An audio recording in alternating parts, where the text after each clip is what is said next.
તો સુરતના લીંબાદ વિસ્તારમાં લગ્ન પ્રસંગ દરમિયાન થયેલા ફાયરિંગ મામલે પોલીસે આરોપીને ઝડપી પાડ્યો છે।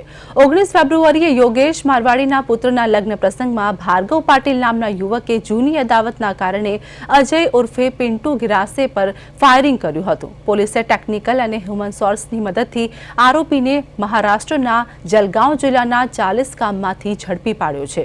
आरोपी सामे अगाऊ लूट हत्या और फायरिंग जेवा 34 थी वधु गंभीर गुनाओ नोंधायेला होवानुं पोलीस तपासमां सामे आव्युं छे।